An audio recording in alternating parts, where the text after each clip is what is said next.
అసారే సంసారే నిజ భజన దూరే జడదియా భ్రమంతం మామందం పరమకృపయా పాతుముచితం మదన్యః కో దీనస్తవ కృపణ రక్షాతి నిపునః త్వదన్యః కో వా మే త్రిజగతి శరణ్యః పశుపతే.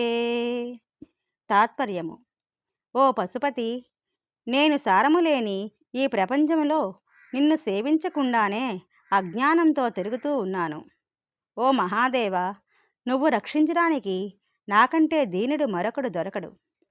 నాకు కూడా నీకంటే దినరక్షకుడు, సర్వసముద్రుడు, మూడు లోకాలకు శరణు విడదగినవాడు మరొకడు దొరకడు. కనుక ఓ ప్రభు, నా యందు దయచూపి నన్ను రక్షించడానికి ప్రయత్నించు, సిద్ధంగా ఉండు. సాక్షాత్తు శంకరుడే కారణజన్ములై ఆదిశంకరునిగా అవతరించి అద్వైత మతస్థాపన, శక్తిపీఠ స్థాపన చేసి సమస్త దేవీ దేవతా స్తోత్రాలను రచించి ఆ సేతు హిమాచలం 2 సార్లు పాదయాత్ర చేసి పరమ మహనీయుడు. నాకంటే దీనుడు లేడు అంటే మనం ఎంతటి వాళ్ళము అని మనని మనం ప్రశ్నించుకుని భగవంతుని పట్ల ఎల్లప్పుడూ విధేయులమై వినయంతో ఉండాలి అనే విషయాన్ని మనం గ్రహించాలి.